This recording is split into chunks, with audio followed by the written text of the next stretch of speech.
Pak Ade, bagaimana melihat ini bahwa korban sebetulnya diduga sudah meninggal dalam waktu yang cukup lama, tetapi baru diketahui belakangan. Yang Anda lihat dari kacamata sosial seperti apa? Ketika dianggap sebagai apa ini nilai kepedulian sosial masyarakat juga semakin menipis begitu? Saya kira memang di keluarga-keluarga kelas menengah itu, terutama di komplek-komplek perumahan yang lebih tertutup, rumahnya tinggi-tinggi, pagarnya tinggi-tinggi, itu interaksi sosialnya memang terbatas, Pak. Ya. Nah, banyak di antara mereka juga itu tidak menganggap penting mengenal dan dikenal tetangga. Oke. Ya. Jadi kalau berhubungan itu, kalau ada kira-kira ada perlunya. Ada keperluan saja. Ada keperluan saja. Meskipun begitu ada juga yang say hello. Nah, pemukiman itu akan berubah menjadi kuat ikatan sosialnya kalau ada institusi lokal. Misalnya kegiatan RT, kegiatan RW, atau di situ ada masjid, ada mushola yang aktif, ada taman bermain. Dan biasanya itu diawali dari anak-anak main, ibu-ibu rumah tangganya bergaul dan sebagainya. Tapi kalau institusi sosialnya di komunitas itu tidak kuat, ya individualis seperti itu. Oke, artinya untuk meminimalisir karakteristik individualis ini harus ada sistem yang bekerja begitu. Iya. RT RW harus ada kegiatan ada tertentu kegiatan, begitu untuk kemudian mempertemukan atau meningkatkan interaksi sosial antar warganya. Ada dua lagi faktor yang bisa melengkapi fungsi RT, itu peran kesejahteraan negara.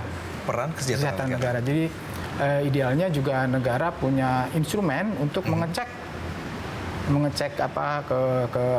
keberadaan warganya, ya, mengecek keberadaan warganya, mungkin lewat polisi patroli atau lewat kelurahan dan sebagainya. Tapi itu efektif berjalan di masyarakat bawah.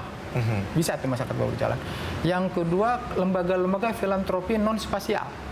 Misalnya seperti misalnya yayasan kematian tuh. Ya, kalau ada yang meninggal kan ada yang ngurusin tuh, tapi dia yayasan itu tidak tinggal di situ, di tempat yang lain. Atau organisasi keagamaan, misalnya gereja dan sebagainya, non spasial. Nah, saya menduga keluarga yang meninggal ini tidak ikut dalam organisasi filantropis non spasial itu. Dilihat dari mana dugaan? Apa karena dari kontur rumahnya atau seperti apa? Karena dia tidak berinteraksi dengan tetangga, tidak keluar pun kemungkinan tidak ada.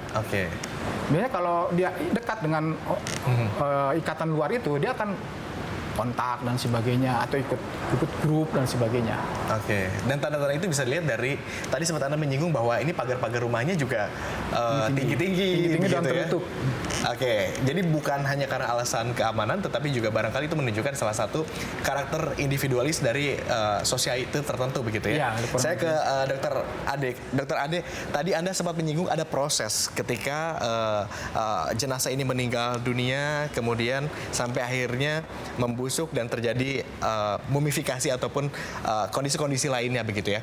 Tetapi kalau kita tarik ke belakang sebelum itu, butuh waktu berapa lama orang yang kemudian tidak mengkonsumsi makanan hingga akhirnya kehabisan nutrisi tersebut sampai meninggal dunia? Baik, dari laporan kasus yang ada, jadi bervariasi antara orang yang tidak makan saja, kemudian dia sama yang tidak makan dan tidak minum. Kalau yang tidak makan saja itu pernah diperoleh laporan kasus dalam 14 hari, kemudian 8 hari dia sudah meninggal. Dalam 8 hari kalau tidak makan dan tidak minum. Tapi kalau masih mengkonsumsi air, maka dia masih masih ada laporan kasus orang itu sampai 60 hari masih bisa bertahan seperti itu.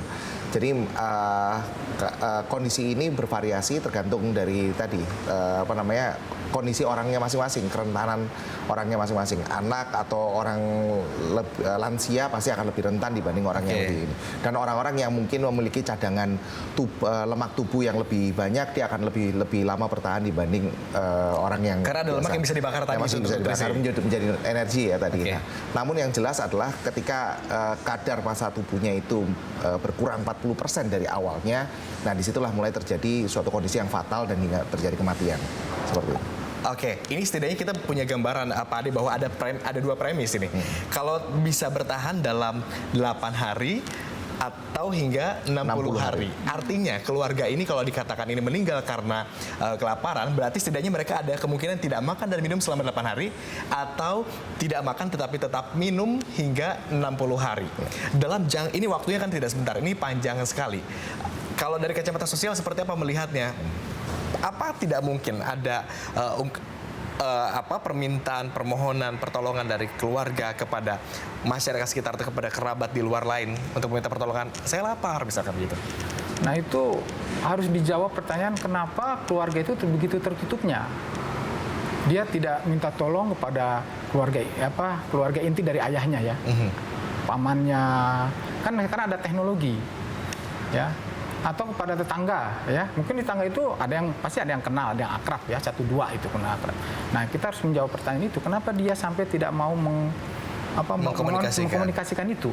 Atau warga termasuk pengurus tempat juga harus lebih proaktif untuk menanyakan, karena mungkin pengurus juga tidak menduga bahwa keluarga ini secara finansial tidak stabil atau bahkan tidak cukup untuk makan atau seperti apa?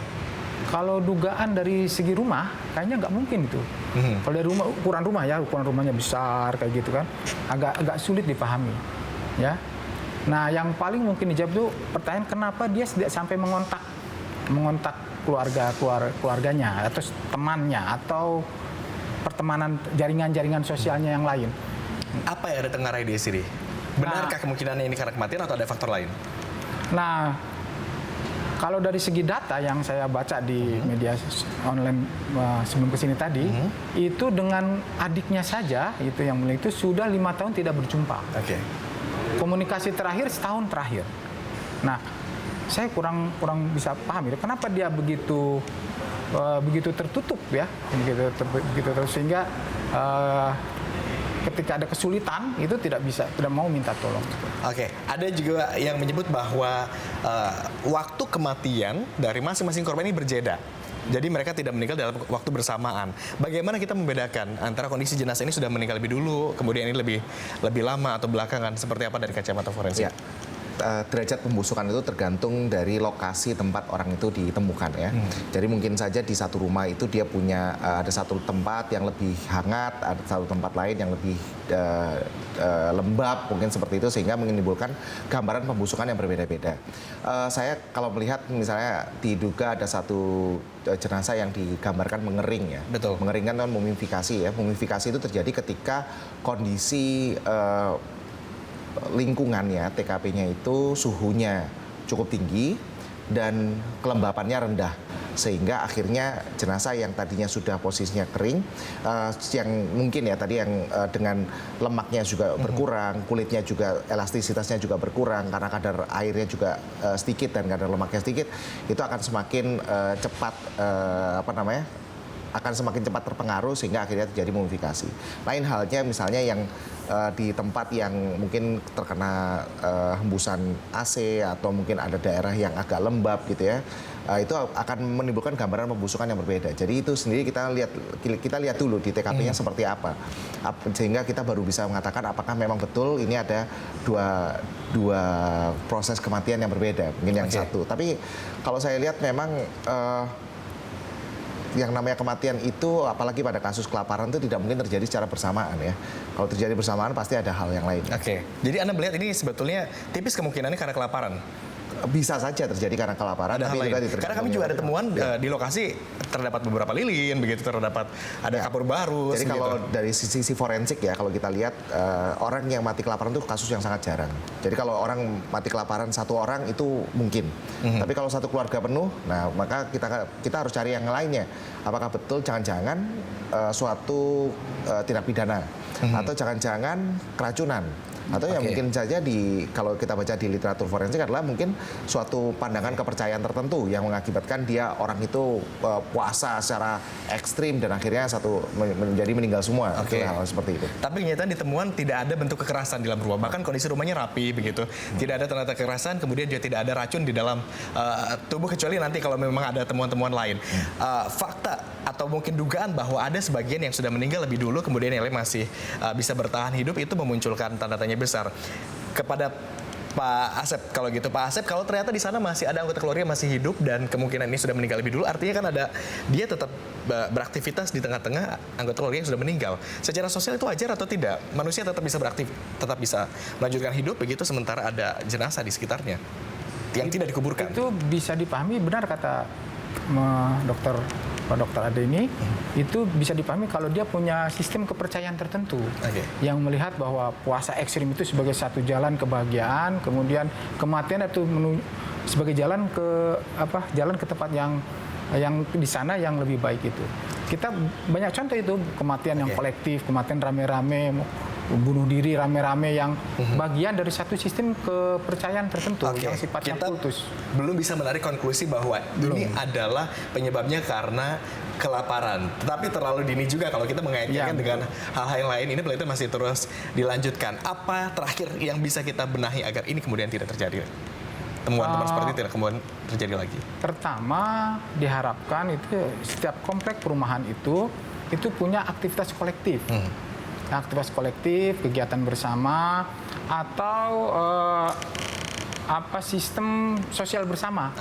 Ada kegiatan bersama, ada institusi misalnya kayak taman bermain, tempat ibadah, atau arisan dan sebagainya. Baik, ada kegiatan yang bersifat kolektif begitu. Terima kasih Pak Asep, terima kasih Dok Ade atas waktunya untuk berbincang bersama kami di Berita Satu Sore hari ini.